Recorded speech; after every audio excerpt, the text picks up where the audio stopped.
Also, I can tell the person that's improperly practicing law, like illegally practicing law, they've never spent a full day in court, in any like real court, because they keep using the same vector. They keep using the same vector for fucking misdemeanors and petty crimes.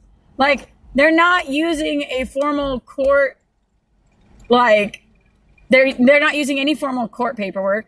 They're lying about what occurred in the court hearing, and they think that they are the judge because they think they're a victim when they're not. Like, it sucks to be you, bud, but what you just sent me is not proper filing for that level of court.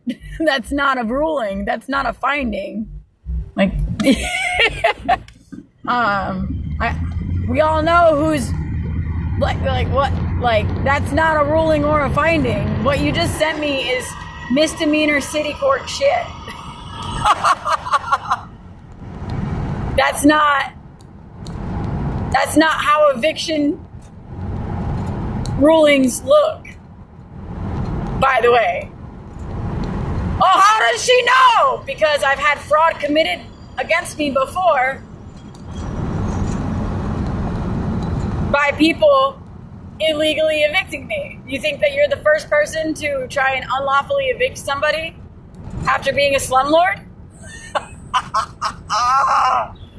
Oh, I got some bad news for you, buddy.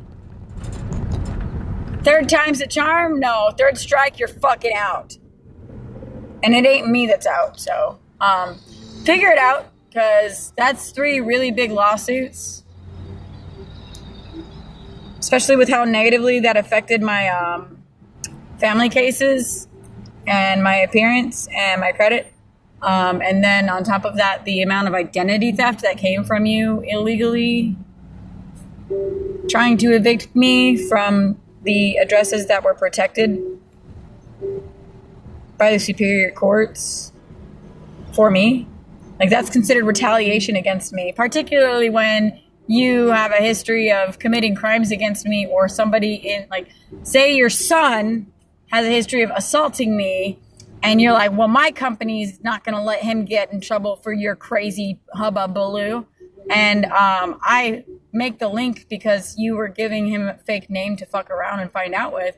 I mean, that's not my fault. It's still yours.